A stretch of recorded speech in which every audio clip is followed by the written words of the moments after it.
Selamat datang di channel saya Serangga Gatal. Jangan lupa di subrek, like and share. Mimin doakan semoga kita sehat semua. Oke, kita mulai. Larut malam. Di Chizhou, tempat rahasia yang terisolasi dari dunia. Guntur saling bertautan dan busur berkedip. Di depan altar kuno, sesosok tulang giok putih muncul dari udara dengan seorang gadis dalam rok delima. Tulang-tulang itu berputar dan melayang di atas altar. Gadis dengan rok delima jatuh ke tanah, tampak suram. Saat hujan turun, jangan berkecil hati. Guanzu memiliki kekuatan reinkarnasi dan terlahir sebagai musuh bebuyutan kita. Bagaimana bisa begitu mudah menghadapinya? Suara pria yang lembut terdengar. Saya melihat sosok seorang pemuda muncul di atas altar Tao, dan mengambil tulang putih itu ke telapak tangannya. Pria itu dikelilingi oleh cahaya peri hitam, dan ketika dia melihat ke depan, dia penuh dengan keagungan yang agung. Tapi ketika dia melihat gadis dengan rok delima, ada sedikit rasa kasihan di ekspresinya. Saudara Zhang, apapun yang terjadi, aku ingin Sui itu mati. Rok delima mata merah, penuh kebencian. Pria itu mengangguk dan berkata, "Oke, aku berjanji." Lina Nye, guru kepala tertinggi Tianyin Xianmen, salah satu dari 3 gerbang iblis utama di zaman kuno, pernah menginjakan kaki di jalan kenaikan untuk mengangkat alam Xia, iblis yang tak tertandingi. Bahkan jika dia hanya hantu sekarang, kekuatan yang dia miliki masih menakutkan sampai tidak dapat diprediksi. Ning Yuluo, seorang gadis dengan rok buah delima, adalah adik perempuan Lai Nanye. Kakak senior, setelah kejadian ini, saya telah menyimpulkan bahwa di dunia saat ini, raja biasa dari alam gua bukan lagi lawannya. Mengambil napas dalam-dalam, Ning Yuluo berkata, dan jiwa yang mati seperti saya, tunduk pada kekuatan reinkarnasi, tidak dapat membantunya sama sekali. Dalam keadaan seperti itu, jika Anda ingin menangkapnya, tapi itu benar-benar tidak mudah. Lai Nanye tersenyum dan berkata, tidak, ada cara untuk menghadapi anak ini. Ning Yuluo terkejut. Saya melihat Lai Nanye mengangkat tangannya sedikit. Om, tirai tipis muncul, dan seorang lelaki tua berbaju hitam dengan mahkota panjang muncul di tirai tipis. Apa perintah kepala sekolah? Pria tua berbaju hitam itu memberi hormat dengan hormat. Lai Nanye berkata dengan acuh tak acuh, beritahu penjahit, aku setuju dengan kondisinya, biarkan dia memilih sekelompok raja dari alam gua dan mengirim mereka ke peninggalan leluhur kita, paling lambat setengah jam. Tahun, haruskah itu akan memungkinkan dia untuk memiliki sekelompok pembudidaya di alam bayi ilahi? Dan aku hanya punya satu permintaan. Omong-omong, cahaya darah yang mengerikan muncul di mata Lai Nanye, bawakan aku pria kecil bernama Sui. Ini. Pria tua berbaju hitam itu menerima perintahnya dengan kagum. Tirai tipis perlahan menghilang, dan sosok lelaki tua berbaju hitam menghilang. Ning Yuluo mau tak mau berkata, kakak yang bertanggung jawab, penjahit itu sangat licik dan licik, kamu sangat membantunya, kalau dia. Lai Nanye menyela sambil tersenyum, dalam waktu paling lama 2 tahun, jalur kenaikan dapat direproduksi dalam aturan Zhou Tian, dan kemudian saya bisa berjalan lagi di dunia. Darah di matanya mengalir, dan ekspresinya acuh tak acuh dan agung. Jika dia tidak bekerja keras, aku akan membiarkannya makan dan berjalan-jalan. Sebagai raksasa penyihir top di zaman kuno, satu-satunya hal yang bisa membuatnya takut di dunia saat ini adalah reinkarnasi. Adapun para pembudidaya di dunia, bahkan jika mereka mengambil keberuntungan dan menginjakan kaki di jalur kenaikan, mereka tidak akan bisa masuk ke matanya. Lai Nanye mengatakan ini, matanya dipenuhi antisipasi. Selanjutnya, Ning Yuluo cemberut, aku tidak bisa berpikir sejauh itu sekarang, aku hanya berharap aku bisa membunuh Sui itu segera. Lai Nanye terkejut, lalu tertawa terbahak-bahak dan berkata dengan lembut, di mataku, hanya mereka yang bisa dianggap sebagai lawan yang merupakan kekuatan tak tertandingi seperti kita, yang selamat dari akhir hukum. Adapun Sui ini, paling-paling itu hanya mangsa. Di dunia yang gelap dan suram. Mengenakan jubah kain dan topi bundar hitam, penjahit kurus sedang mempelajari warisan di tingkat Ascension. Tuan, operasi gerbang iblis Tianyin gagal. Seekor kupu-kupu hitam datang dan berubah menjadi gadis seukuran tampar. Penjahit itu tertawa dan berkata, "Saya mengharapkan ini terjadi. Saya telah bertarung dengan penjaga selama bertahun-tahun, bagaimana saya tidak tahu betapa sulitnya membersihkan orang ini?" Dia tampak bahagia, dengan senyum di alisnya. "Tuhan, mengapa engkau begitu bahagia?" Gadis yang berubah menjadi kupu-kupu hitam mau tak mau bertanya. "Hanya jika mereka kalah, mereka akan menyadari betapa pentingnya proposal saya, dan saya akan dapat menuai lebih banyak manfaat." Penjahit itu berkata dengan santai, dengan kata lain, sebelum mereka bertindak, saya tidak pernah berpikir mereka akan menang. Gadis itu tercengang, mengedipkan matanya dan berkata, "Tuhan, apakah engkau tidak takut mereka akan disalahkan?" "Berani." Penjahit itu tertawa, "Penonton hari ini seperti pedang yang tergantung di atas kepala mereka. Dengan sarana jiwa mereka yang mati, mereka tidak bisa menggoyangkan pedang ini sama sekali, hanya saya. Saya bisa bantu mereka? Tunggu, tidak akan lama bagi mereka untuk datang kepadaku." Begitu saya mengatakan ini, ada kilatan cahaya di langit, dan sosok seorang pelayan tua muncul, dan dengan hormat berkata, "Tuan, Tianyin Xianmen Zhangjiao mengirim surat, mengatakan bahwa dia akan menyetujui kondisi kita dan tidak keluar. Dalam setengah tahun, kita dapat membantu kita mengolah sekelompok orang nyata Ascension Realm." Penjahit itu tersenyum sehingga kerutan di wajahnya mekar seperti bunga krisan, dan berkata, "Lihat, ini disebut strategi, dan aku bisa menggunakan pengamat sebagai bidak catur untuk menggali mayat-mayat itu. Jiwa, dapatkan hasil maksimal darinya." Petik 2. Dia merasa lega, mengeluarkan sepanci anggur, mengangkat kepalanya dan menyesap, dan berkata, "Beritahu Tianyin Xianmen, kali ini aku akan memilih 30 raja kerajaan Dongyu untuk pergi. Raja kerajaan ini di masa lalu, mereka memiliki perseteruan berdarah dengan Guanzu, dan ketika mereka menginjakkan kaki di jalur pendakian, mereka akan berubah menjadi pisau paling tajam untuk membunuh Guanzu." "Ini." Pelayan tua itu menerima pesanan. "Tuan, bawahan Anda mengerti, Anda menggunakan penonton sebagai bidak catur. Jiwa-jiwa yang telah meninggal itu paling ingin mendapatkan kekuatan reinkarnasi dari penonton, tetapi mereka juga paling takut dengan kekuatan reinkarnasi penonton. Dalam keadaan seperti itu, mereka hanya dapat memilih untuk bekerja sama dengan Tuhan." Gadis itu menunjukkan kekagumannya, dan Tuhan dapat mengambil keuntungan dari ini dan terus mengambil manfaat dari jiwa-jiwa yang mati itu. "Luar biasa, sungguh menakjubkan." Penjahit itu tersenyum dan berkata, "Jangan meremehkan jiwa-jiwa yang mati itu, orang-orang itu adalah karakter tak tertandingi yang selamat dari akhir hukum, satu lebih tirani. Sekarang aku hanya menempati langit itu saja.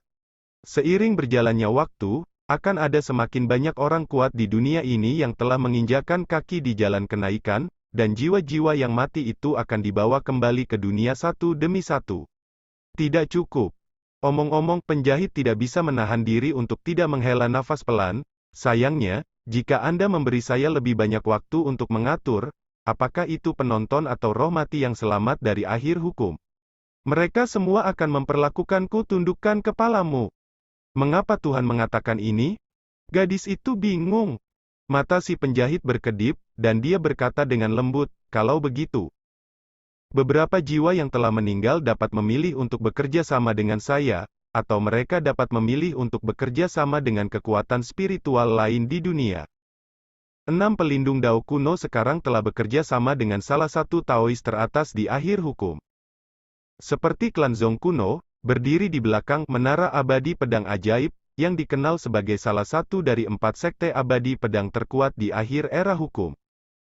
Ini hanya situasi 6 pelindung Tao kuno.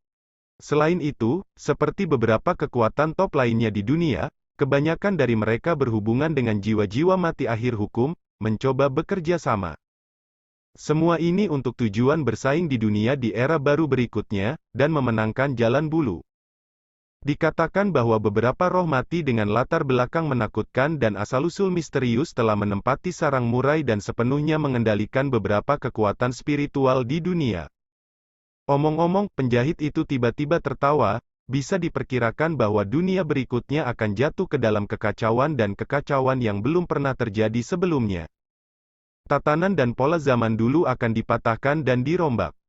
Siapa yang dapat menguasai dunia di era baru dan memenangkan dunia bergantung pada siapa yang dapat mendominasi jalan menuju kenaikan secepat mungkin. Mata penjahit mau tak mau menantikan. Bagi saya, ini adalah era terbaik. Hati gadis itu naik turun, dan berkata, Tuhan, apakah Anda pikir masih ada kesempatan bagi penonton untuk menaklukkan surga seperti sebelumnya, dan pedang akan menghancurkan dunia? Penjahit itu terdiam.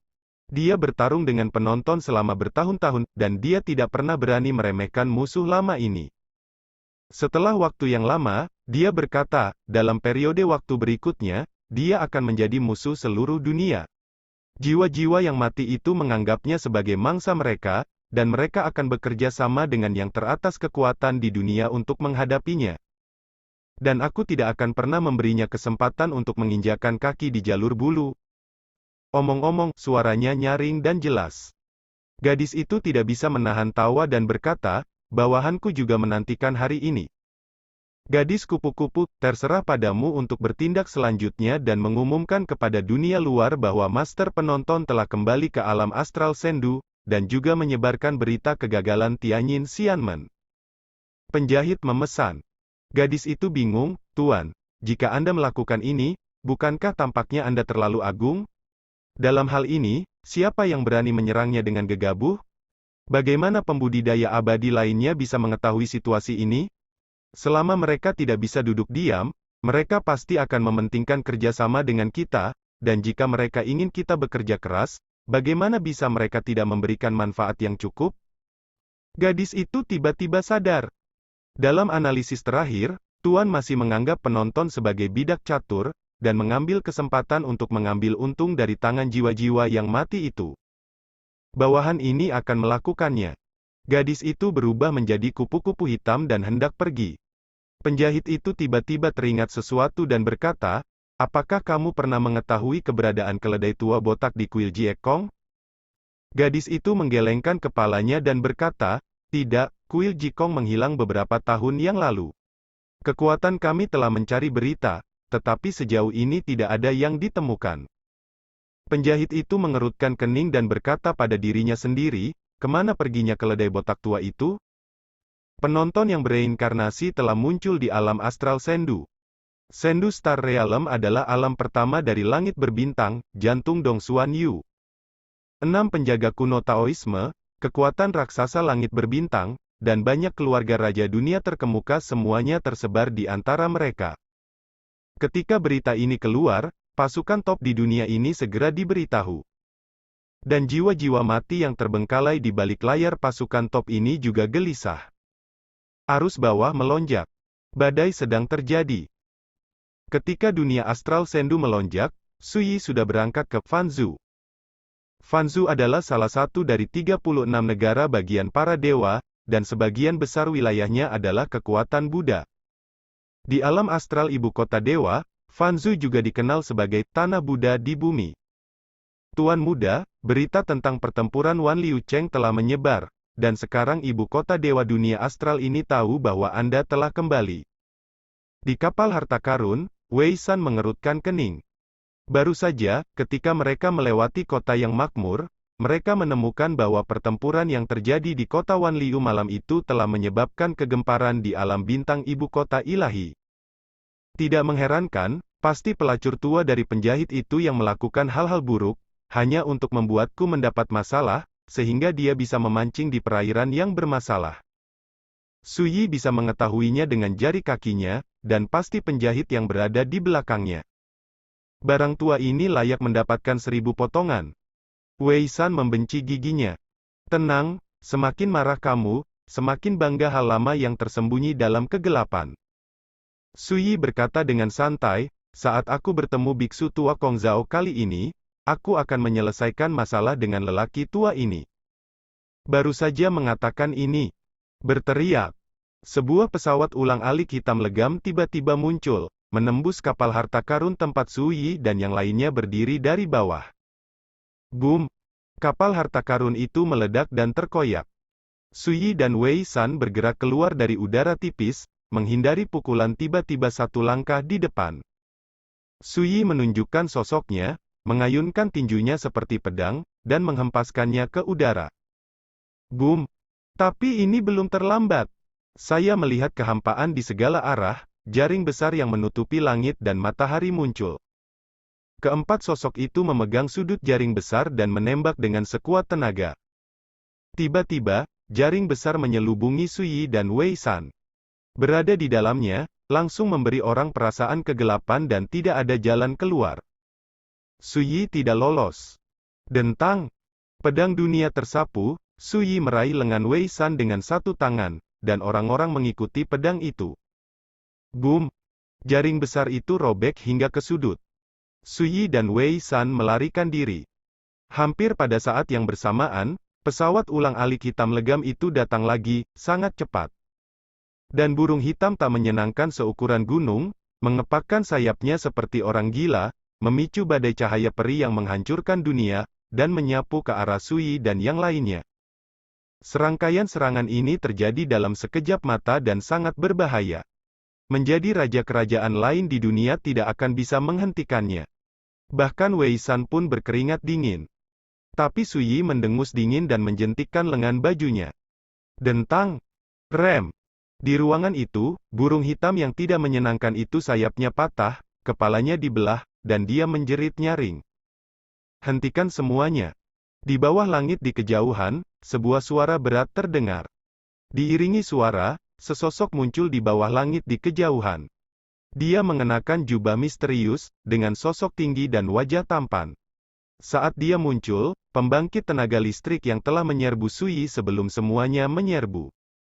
Ternyata itu sekelompok jiwa yang mati. Wajah Wei San muram.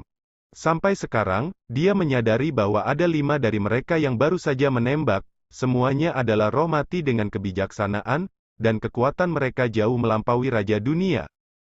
Mata Sui dalam dan datar, dan dia berkata, ini adalah masalah yang dibuat penjahit untukku. Bahkan jika itu tidak membunuhku, itu akan membuatku jijik.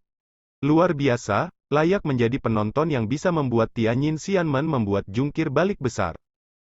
Pada saat ini, pria berjubah hitam datang dari kejauhan dan berkata sambil tersenyum, baru saja, saya hanya ingin mengkonfirmasi identitas rekan Taois. Hai Han. Berbicara, dia melambaikan tangannya, cepat dan minta maaf kepada pemirsa. Ya, jiwa itu memimpin. Melihat sesama Taois Hai Han, almarhum datang untuk memberi penghormatan.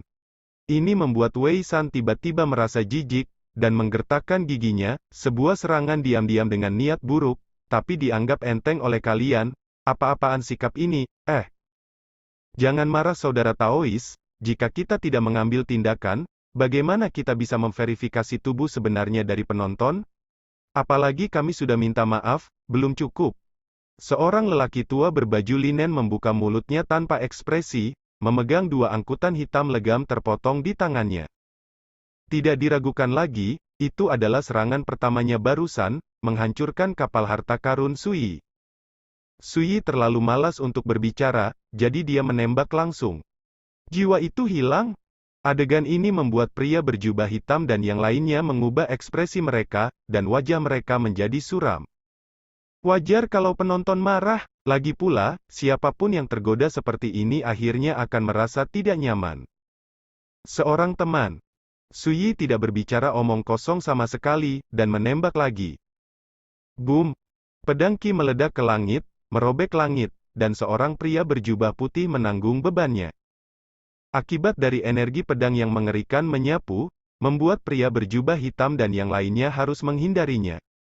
Untuk sesaat, mereka marah dan panik, dan mereka tidak bisa membayangkan bagaimana penonton ini berani menjadi begitu kuat. Dan Sui, dengan pedang dunia di tangannya, datang untuk membunuh lagi. Tarik! Pria berjubah hitam itu pucat pasi dan pergi. Boom! Pedang Qi mengamuk, seperti lautan amarah yang tersapu bersih. Kedua roh yang mati itu dibom dan dibunuh di tempat sebelum sempat menghindar. Pada akhirnya, hanya pria berjubah hitam dan burung hitam yang terluka parah yang melarikan diri dengan panik. Apakah kamu tidak berteman? Mengapa melarikan diri? Bagaimana dengan kebaikanmu? Wei San berteriak. Pria berjubah hitam itu tidak merespon sama sekali, dan menghilang dalam sekejap mata.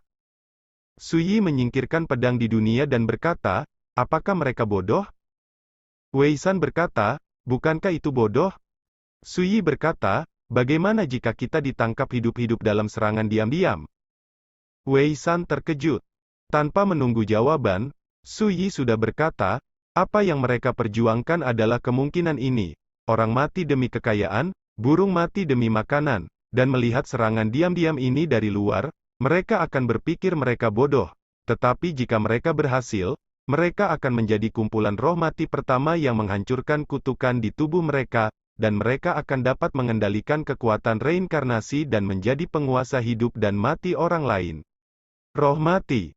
Wei San menghela nafas, godaan ini memang terlalu besar, cukup untuk membuat orang tidak bisa menahan diri untuk mencoba. Suyi berkata, orang luar selalu berpikir mereka banyak akal, tetapi jika mereka menghadapi godaan yang tak tertahankan, mereka belum tentu lebih baik daripada orang-orang itu sekarang.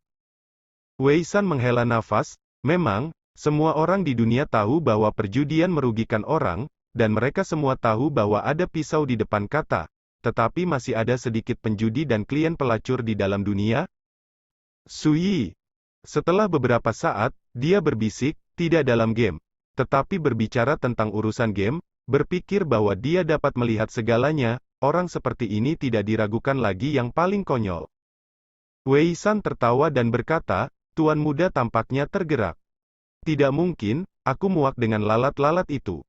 Suyi berkata, dan menyapu ke depan, ayo pergi, dalam periode waktu berikutnya, tidak akan ada lebih sedikit lalat, dan jika kita berakhir, jadi kita tidak boleh memberi lalat peluang. Wei San setuju. 3 hari kemudian, Fanzu, gurun tak berujung. Buddha batu itu menghilang. Suyi sedikit mengernyit. Kuil Jiekong dianggap sebagai tempat paling misterius dan tidak diketahui dunia luar di mata para biksu Buddha. Pada zaman dahulu, hanya segelintir orang yang tahu bahwa kuil Jiekong terletak di kedalaman gurun ini. Untuk memasuki kuil Jiekong, Anda harus menemukan batu Buddha terlebih dahulu. Tapi Buddha batu itu sudah tidak ada. Mungkinkah biksu tua Kongzhao juga pergi ke daerah terlarang Feixian? Suyi mengerutkan kening. Berpikir sejenak, dia tiba-tiba naik ke udara, dengan cetakan teratai di tangannya dan guntur musim semi di lidahnya. Ketika saya memikirkan tata gata di masa lalu, saya telah berlatih dalam kalpa yang tak terhitung jumlahnya. Praktik sang Buddha di masa lalu tidak ada habisnya. Titik-titik ladang yang tak terukur, bentuk tata gata adalah tak terbatas, berubah dan mengalir sepanjang waktu. Nyanyian Chansan Sekerta yang agung bergema di antara langit dan bumi. Ini adalah sutra tanpa batas dari metode Galan. Biksu tua Kongzhao dari kuil Jiekong menyebut dirinya penjaga Garan, dan akar Taoismenya ada dalam kitab suci Buddha ini. Sampai sebuah kitab suci dibaca, tidak ada yang berubah. Suyi tidak bisa tidak menyesalinya. Tidak diragukan lagi, kuil Jiekong sudah tidak ada lagi di sini. Jika tidak, selama Anda merasakan kitab suci Buddhis ini, akan ada lonceng di kuil Jiekong, yang akan beresonansi dengannya. Ayo pergi. Suyi berbalik untuk pergi. Tiba-tiba terdengar suara langkah kaki yang menggetarkan bumi di kejauhan. Kemudian, di bidang penglihatan Suyi dan Wei San, mereka melihat pemandangan yang luar biasa. Di kejauhan, seorang biksu tua yang tinggi dan perkasa dengan dada terbuka, membawa kuil Buddha besar seperti gunung, berlari liar ke sisi ini. Sekian dulu update-annya, tunggu lanjutannya di channel saya Serangga Gatal, di subscribe ya guys. Terima kasih.